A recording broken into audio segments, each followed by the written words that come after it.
Hello everyone, I heartily welcome you all to the Legal Success Square.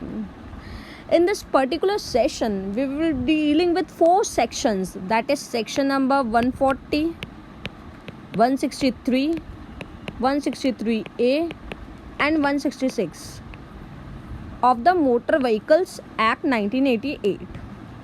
ये जो हम करवा रहे हैं ये 4 पर्टिकुलर सेक्शन बहुत ही इम्पोर्टेंट है और ये Madhya Pradesh district legal aid officer में पूछा जाएगा एमसीक्यूज़। हम लोग क्या करेंगे, इसका एमसीक्यूज़ नेक्स्ट सेशन में बताएंगे। पहले इसके कुछ इम्पॉर्टेंट पॉइंटर्स है इस 4 सेक्शंस के, तो वो हम लोग कवर अप कर लेते हैं। तो सबसे पहले हम लोग ये जान लेते हैं additional information. When did it came into force? It came into force on 1 जुलाई 1989। 2019 में बहुत अमेंडमेंट्स भी हुए हैं, बट ठीक है, हम लोग कुछ एडिशनल एमसीक्यूज़ में जानेंगे इसका नेक्स्ट सेशन जो बनाएंगे। तो मैं उम्मीद करती हूँ आपने Madhya Pradesh district legal aid officers के जो पुराने वीडियोस जो मैंने बनाए हैं वो आप देख लिए होंगे। चलिए आइए अब नया करते हैं शुरू। डिस्ट्रिक्ट लीगल एड ऑफिसर्स में ये 4 सेक्शंस है, तो बहुत ही इंपॉर्टेंट है और इसके इंपॉर्टेंट पॉइंटर्स मैं हाईलाइट करवाऊंगी, तो आप भी हाईलाइट कर लीजिए। फिर हम लोग एमसीक्यूज़ तो नेक्स्ट सेशन में डील करेंगे ही, और साथ ही साथ सारे सब्जेक्ट्स के मैं ऐसे ही वीडियो बनाऊंगी। चलिए, तो पहला है section 140 of the motor vehicles act. It deals with the liability to pay compensation in certain cases on the principle of no fault। मतलब liability है, person is liable, he has to pay compensation in certain cases on the principles of no fault। Okay, so let us discuss the subsection of it। Subsection 1, where the death or permanent disablement of any person has resulted from an accident arising out of the use of a motor vehicle or motor vehicles, the owner of the vehicles shall, or as the case may be, the owner of the vehicles shall jointly and severally be liable to pay compensation in respect of such death or disablement in accordance with the provision of this section। In this particular subsection you just have to remember कि अगर death और permanent disablement होता है, किसी भी person का accident हो जाता है, तो जो ओनर है व्हीकल का या व्हीकल बहुत सारे ओनर्स है, उन लोग जॉइंटली एंड सिविली लाइबल होंगे, उनको कंपनसेशन देना पड़ेगा अगर डेथ और डिसेबलमेंट होता है इस पर्टिकुलर सेक्शंस में के अनुसार। सबसेक्शन 2 क्या बोलता है? The amount of compensation shall be payable under subsection 1 in respect of the death of any person. कितना देना पड़ेगा? वो amount of compensation shall be a fixed sum of 50,000 and the amount of compensation payable under that subsection in respect of the permanent, वो death के लिए हो गया आपका। अब परमानेंट डिसेबलमेंट के लिए देना पड़ेगा ओनली 25,000। तो ये चीज़ आपको ध्यान रखना पड़ेगा कि डेथ रहा तो वी हैव टू गिव 50,000, और अगर परमानेंट डिसेबलमेंट रहा तो 25,000। ये पूछे जाते हैं, तो ध्यान रखना है। सबसेक्शन 2 में बोला गया है। जो इम्पॉर्टेंट पॉइंटर्स हाईलाइट कर रही हूँ आप उसी में फोकस कीजिएगा, बाकी में अपना टाइम वेस्ट मत कीजिएगा। और इसका एक बार रिवीजन सेशन भी करवा दूंगी एमसीक्यूज़ नेक्स्ट सेशन में। चलिए आइए सबसेक्शन 3।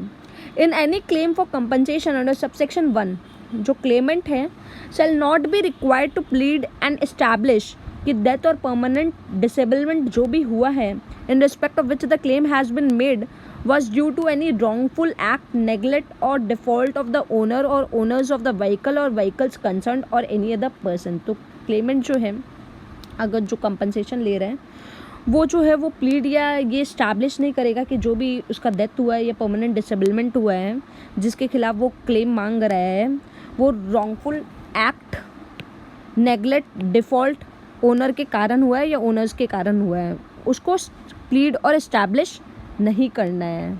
ओके, तो इतना याद रखिएगा।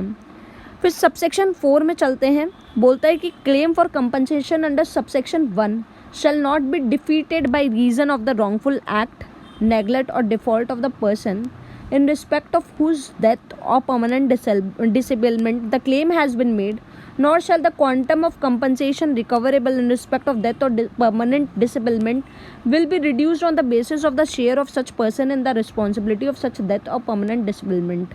यहाँ पे क्या बोल रहे हैं कि कोई भी क्लेम फॉर कंपनसेशन किया गया है सबसेक्शन 1 में, तो वो जो मांग रहा है क्लेमेंट वो डिफीट नहीं होगा इस कारण से कि वो रॉन्गफुल एक्ट, नेग्लेक्ट, डिफ़ॉल्ट बताया है पर्सन का जिसका डेथ या परमानेंट डिसेबलमेंट हुआ है.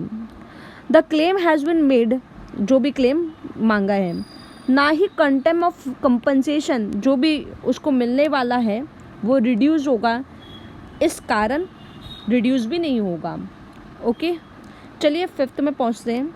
Not with standing anything contained in subsection 2 regarding death or bodily injury to any person for which the owner of the vehicle is liable to give compensation for relief, he is liable to pay compensation under any other law for the time being in force, provided the amount of compensation to be given under any other law shall be reduced from the amount of compensation payable under this section or under section 163A.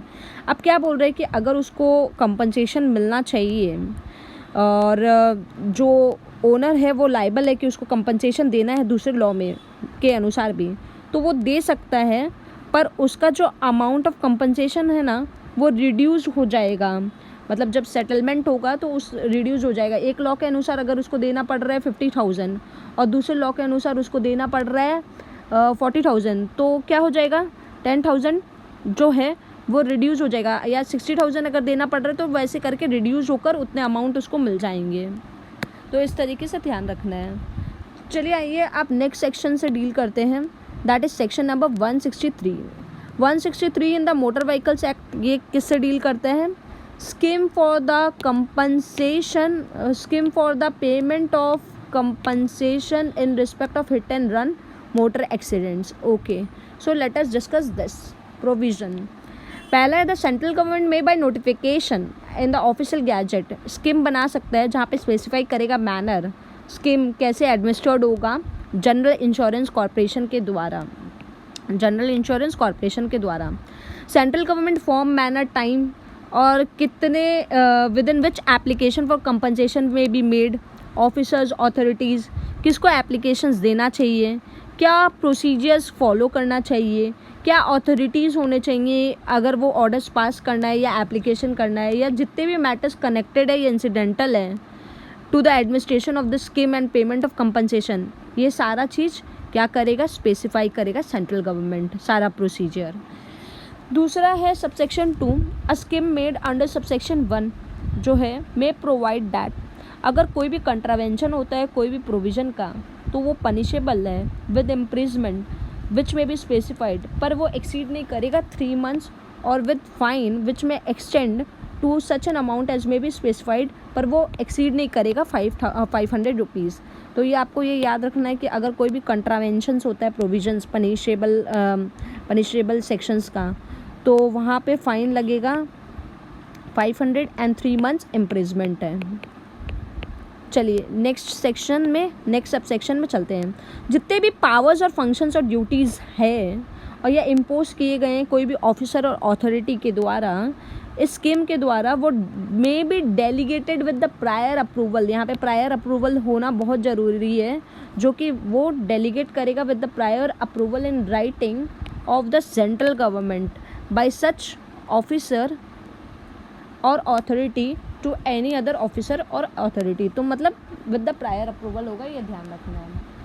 चलिए अब next subsection में चलते हैं. Any provisions clause में चलते हैं. Subsection 2 के clause A, B, C. अब C में चलते हैं. Any provision of such scheme may operate, कोई भी है, with retrospective effect from a date not earlier than the date of establishment, कौन सा, of the solatium fund under the motor vehicles act 1939 as it stood immediately before the commencement of this act. तो ये याद रखना है कि कोई भी ऑपरेट करेगा तो रेट्रोस्पेक्टिव इफेक्ट रहेगा और डेट उससे पहले नहीं होना चाहिए जब वो इस्टेब्लिश हुआ था solatium fund under the motor vehicles act.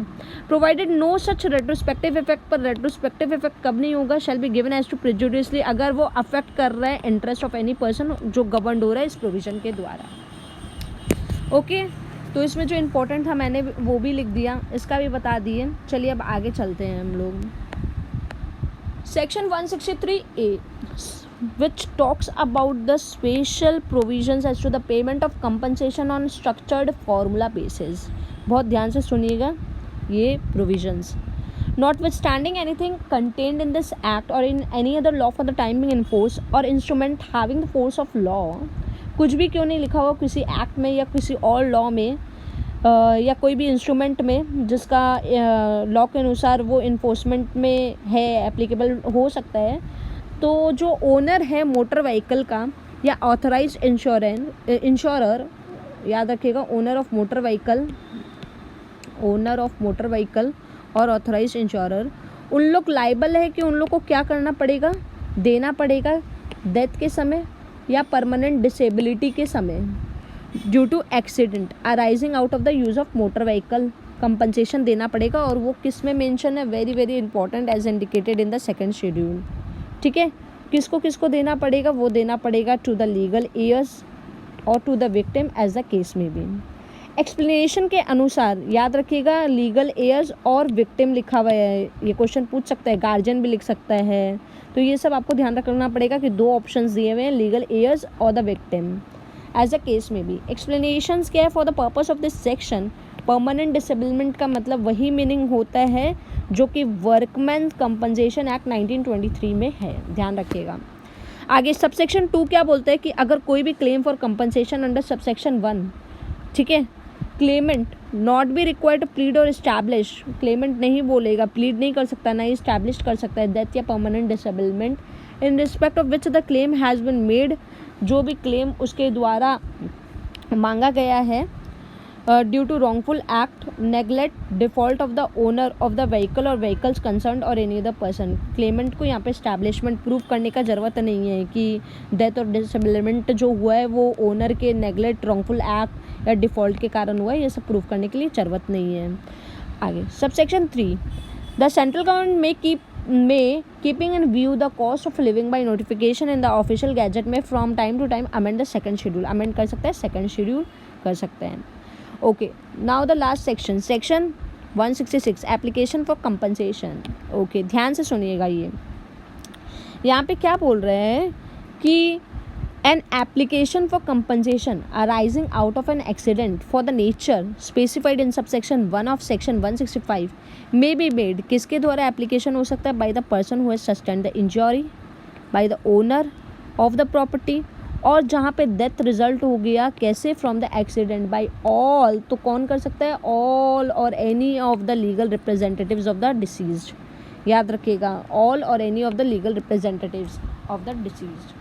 या फोर्थ में क्या बोल रहे हैं, डी क्लॉज में, by an agent duly authorised by the person injured or any or all or any of the legal representative of the deceased as the case में B, provided that where all the legal representative of the deceased have not joined in such application for compensation, तो application फिर इस case में कौन कर सकता है, on behalf of, for the benefit, the application shall be made on behalf or for the benefit of all the legal representatives of the deceased, and the legal representatives not so joined shall be impleaded as respondent to the application।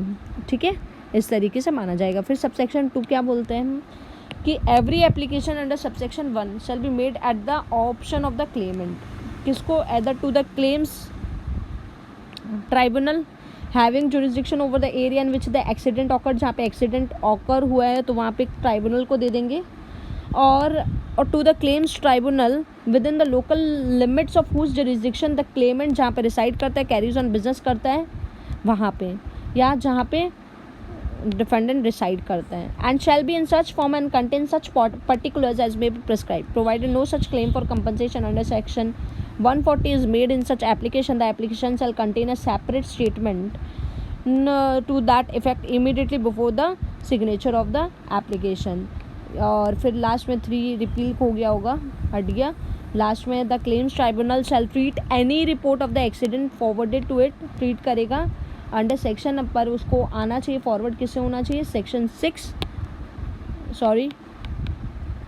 158 subsection 6 as an application for compensation under this act. So thank you everyone. ये आपका इस 4 से मैं आपको करवाऊंगी MCQs, तो और concept clear हो जाएगा, बहुत डिटेल में करवाऊंगी, लगभग इसका 25 to 30 MCQs बनाकर आप लोग को करवाऊँगी। Thank you.